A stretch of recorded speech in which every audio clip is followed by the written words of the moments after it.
Good morning. It's Dr. Odom again. And just wanted to give a quick update on our intermittent fasting. And I'm going to tell you something.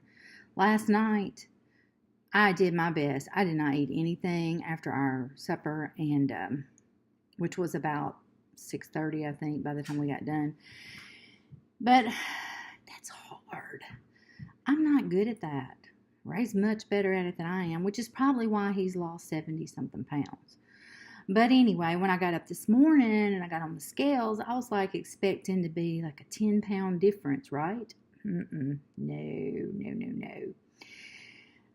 Maybe a tenth of an ounce difference. But anyway, I'm going to keep trying. Not going to give up. But some of you have asked about intermittent fasting and what it is. So just want to give you just a really quick overview of that. So there are different types of fasting that you can do. Now,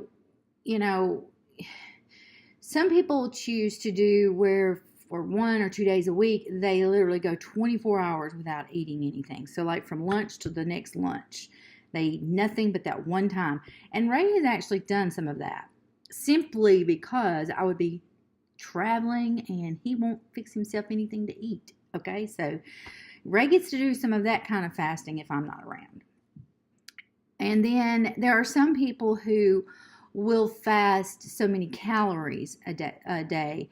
For example, they'll only consume 500 to 600 calories 2 days a week. And the rest of the time they eat what they want. So that's another way people do intermittent fasting. So all of it's not one and the same.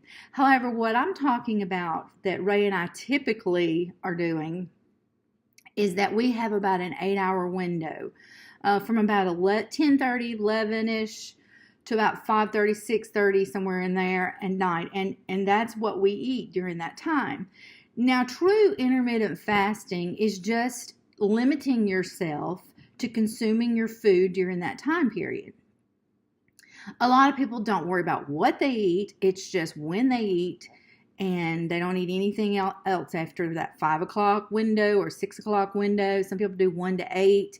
It depends on what you want to do, what your time schedule is. For us, it's about 10, 10:30, 11-ish, and then again around 5, 5:30, 6:30. And that's typically what we do. So we eat during that time frame, and then we're supposed to stop. Well, Ray does. I'm not saying that I do all the time, but that's what we're supposed to be doing, okay?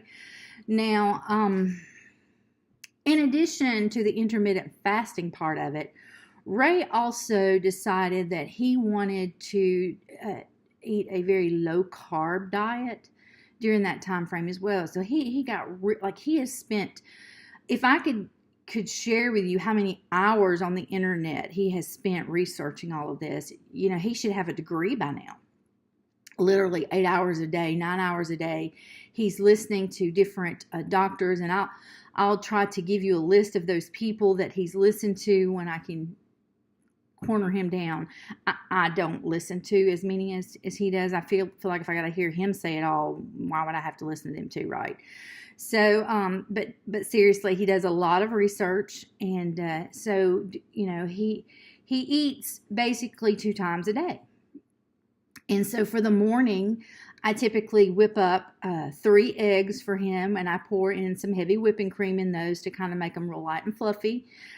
Sometimes he does over easy eggs, but he got tired of those. So lately I've been scrambling those eggs with the whipping cream in them. And then he'll do 3 regular sized pieces of bacon, which I always split it up the way I cook it. But anyway, he'll do 3 regular sized pieces of bacon with that. And he also will eat a small amount of some sort of cheddar cheese. And that is typically his breakfast.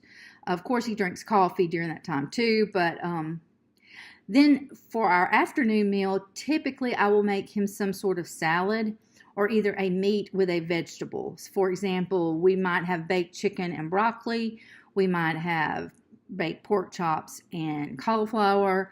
He also likes green beans. He has something about those Kentucky Wonders that he loves. I think he reminds him of when we used to live in Kentucky. I don't know. But anyway, he will eat things like that. in the afternoons, maybe a steak with a side salad. Now he tries to stay away from potatoes, rice, any breads until his cheat day, and then his cheat day, of course, it's pizza. That's just the thing with him. We do eat taco meals, but typically if we eat some chips with those, yeah, we will kind of cheat a little bit on that. Although for me, it's easy for me to just eat the meat, and then the salsa and the cream, sour cream and cheese on top of it, and I'm fine with that. But Ray tends to want a little bit of crunchy in his taco stuff, so we do eat that from time to time at night. But mainly, he is stuck on these salads and what I have to use. He's very persnickety about what kind of salad. So he eats baby spinach leaves and the green leaf lettuce. It has to be fresh, has to be washed, has to be dried. It's a long, laborious thing to make him a salad. But he also eats things like pickled okra with that, some green olives, and then bacon bits, of course, cheese. And he uses a specific type of red wine vinegar that has no carbs in it, because some of your vinaigrettes will have like 4 or 5 carbs per teaspoon in it. He makes me look for the one that has no carbs. So there is a red wine vinegar out there that has no carbs, and Ray uses that. And then he uses olive oil. And the salt is so important, okay? Got to have the right kind of salt for all of this. And also butter for the breakfast part. It's got to have the curry butter. It's supposed to be so great, They sell it at Walmart. It has a little 4-leaf clover on it. It's green with gold or silver packaging, whether you want salted or unsalted. But we got to get curry butter. And we have to get the olive oil. And we have to have Celtic salt or Himalayan salt. And not just regular salt. You can't have that anymore. So I have tons of Celtic salt laying around here. And then Himalayan salt, the pink, and then the Celtic salt is a more grayish color, really a wet salt. Both of them are kind of wet salts to me. So I have to put some little rice in it, make sure to try to get it all unmoisturized.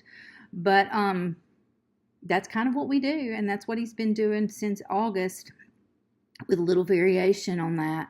And like I said, he gives himself 1 day a week, maybe. In the early days, in the very beginning, he didn't cheat as much. He didn't have regular meals as much. But now that he's lost so much weight, and he says, and he would tell you, he lost too much weight too fast. He did. He couldn't keep up with it. His skin got to being a lot looser than he wanted it, so he wanted to slow down on the amount of pounds he was losing per month. But he's still doing a great job, and I'm so proud of him, because this is a monumental thing for him. And man, he makes me look bad because I haven't lost enough. So I'm on it. I'm going to do it. Are you with me? Keep listening. I'll keep sharing the little tidbits that I can share with you to help you out. And send me any questions you might have. If I don't know, I'm sure Ray does, because he's done all the research. And we would love for you to share what's happening to you on your journey through intermittent fasting. So far for him, he's lost about 70 pounds. For me, I've lost 17 pounds in the last few weeks. Overall, since my journey began in 2017, I've lost about 50 pounds. And for him, but his journey's been a lot shorter than mine, less than a year. He's lost 70 pounds. So we've got a 2-year window where I've only lost 50 pounds, a less than a year window where he's lost 70. He did intermittent fasting.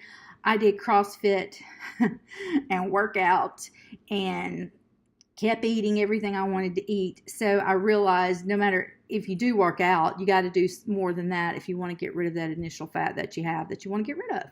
So there we are. That's what we're doing. We'd love to hear from you. Tell us about your journey, how it's different, how it's the same. 2 people living in the same house have a different journey. So I'm sure that all of you out there in internet land, we all have different things to share, things we use, things we like, things we don't like. Let's just build that community there, and let's be there for each other and be a support group. Thanks. Keep watching.